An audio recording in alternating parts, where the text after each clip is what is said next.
కథ పేరు పుల్లన్న శాస్త్రి పంచాంగం. రచించిన వారు మార్కండేయ కుమారి గారు. ఒకానొకప్పుడు వియ్యంపేట జమీందారు యదుకృష్ణారాయణం గారు తన కుమారుడికి యువరాజ పట్టాభిషేక మహోత్సవం ప్రకటించాడు. 4 రోజుల పాటు జరిగిన పట్టాభిషేక మహోత్సవానికి కానుకల మీద ఆశతో బంధువులను వెంటబెట్టుకొని కవులు, పండితులు, పురోహితులు, కళాకారులు చాలామంది వచ్చారు. జమీందారు వారికున్న పేరు ప్రఖ్యాతులను బట్టి వరుస క్రమంలో సన్మానాల జాబితా ఒకటి తయారు చేయించి దాని ప్రకారం ఎవరిని విడిచిపెట్టకుండా అందరినీ తగిన రీతిలో సత్కరించాడు. అయితే పురోహితుల జాబితా వచ్చేసరికి పుల్లేటికురు నుంచి వచ్చిన పుల్లన్న శాస్త్రి అనే పురోహితుడు తన పేరు భారీ సంభావనలు ముట్టచెప్పబడే ఘనపాఠీల పక్కనగాక సామాన్య పురోహితుల స్థాయి జాబితాలో చివర చేర్చబడటం చూసి ఉడుక్కున్నాడు. ఆయన తన పేరు రాగానే యువరాజు వద్దకు వెళ్ళి యువరాజు ఇచ్చిన 4 వరహాల సంభావన పుచ్చుకుని, ప్రభు మీరేవో కానుకలు ఇస్తారని ఈ 4 రోజుల నుంచి నేను ఎదురు చూడటం లేదు. నా గ్రామంలో పంచాంగం పట్టుకొని ఇల్లిల్లు తిరిగి తిథి, వారం, నక్షత్రం చెప్పినా ఇంతకంటే ఎక్కువ సంపాదించగలను. నేను మిమ్మల్ని కించపరచడం లేదనుకుంటే మీ గ్రామంలో ఒక పురోహితుడిగా ఇప్పుడు మీరిచ్చిన సంభావనను మీకు కానుకగా చదివిస్తున్నాను. శతమానం భవతి అంటూ ఆశీర్వదించి సంభావనను యువరాజు చేతిలో పెట్టేశాడు. అక్కడున్న వారందరికీ పుల్లన్న శాస్త్రి అహంకారం చూసి కోపం వచ్చింది. అయితే జమీందారు మాత్రం ప్రశాంతంగా, జమీందారు నది లాంటివాడు. ఆశ్రితులను వారు తెచ్చుకున్న పాత్రల పరిమాణాన్ని బట్టి నది నీరిచ్చినట్లే మేము కూడా వినికిడిని బట్టి తయారు చేసిన జాబితా ప్రకారం సంభావనలు ఇవ్వటం జరిగింది. మీరు ఇంతకన్నా ఎక్కువ సత్కారానికి పాత్రులైతే చెప్పుకునే విధానం ఇది కాదు. నీరు తక్కువ వచ్చిందని పాత్రను నదిలోకి విసిరేస్తే నష్టపోయేది నది కాదు. ఏది ఏమైనా ఈ సమయంలో మీ ప్రవర్తన క్షంతవ్యం కాదు అన్నాడు. పుల్లన్న శాస్త్రి సిగ్గుపడ్డాడు.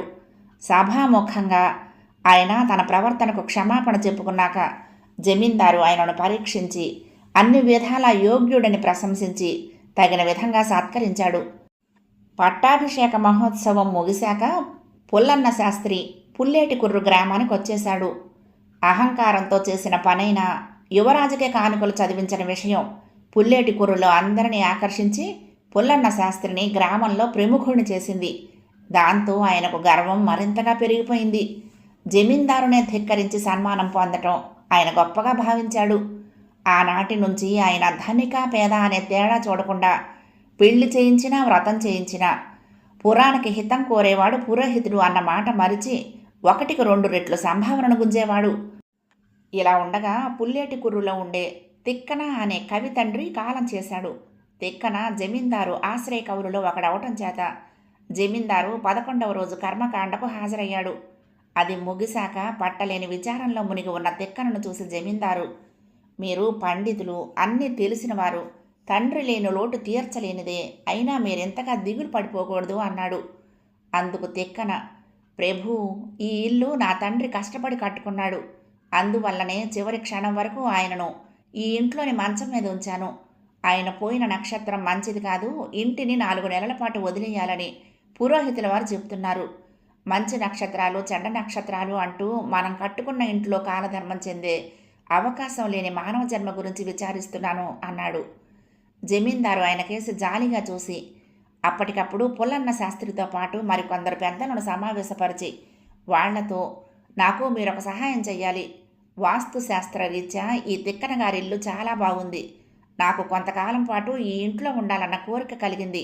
అందుకు కారణం ఇక్కడికి రాగానే నాలో ఏదో ప్రశాంతత కలిగింది. ఎన్నాళ్లుగానో గూడు కట్టుకుని ఉన్న అశాంతి, ఆందోళన భావాలు పటాపంచలయ్యాయి.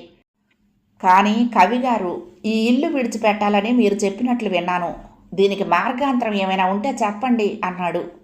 పుల్లన్న శాస్త్రి పెద్దలతో చర్చించి జమీందారుతో, ప్రభు శాస్త్రాలు, ఆచారాలు అపస్తంభుడనే ముని ప్రవేశపెట్టాడు. అయితే దేశకాల పాత్రానుగుణంగా వాటిని మార్చుకోమని ఆయన చెప్పిన విషయం మాకు సమ్మతమే. కవిగారింటికి ఉదక శాంతి చేయించుకుంటే దోషం పోయి నివాసయోగ్యమవుతుంది అన్నాడు. జమీందారు ముసిముసి నవ్వులు నవ్వి వెంటనే పుల్లన్న శాస్త్రి ఆధ్వర్యంలో ఉదక శాంతి జరిపించి తిరిగి వెళ్ళిపోతూ పుల్లన్న శాస్త్రితో, మన ఆచార వ్యవహారాలలో అనాగరికం, ప్రస్తుత కాలానికి అభ్యంతరకరమైనది ఏదైనా ఉంటే వాటికి మార్గాంతరాలు సూచిస్తూ పంచాంగాలలో వివరణ ఇవ్వండి. నేను ఘనంగా సన్మానించి మంచి బహుమతి ఇవ్వదలిచాను అన్నాడు. ఈ విధంగా తిక్కన ఇల్లు వదిలిపోనవసరం లేకపోయింది. పుల్లన్న శాస్త్రి పండితులతో చర్చించి శుభాశుభ కార్యాలలో సులువైన మార్పులు సూచిస్తూ పంచాంగం తయారు చేసి జమీందారు చేత ఘనంగా సన్మానించబడ్డాడు. కథ సమాప్తం.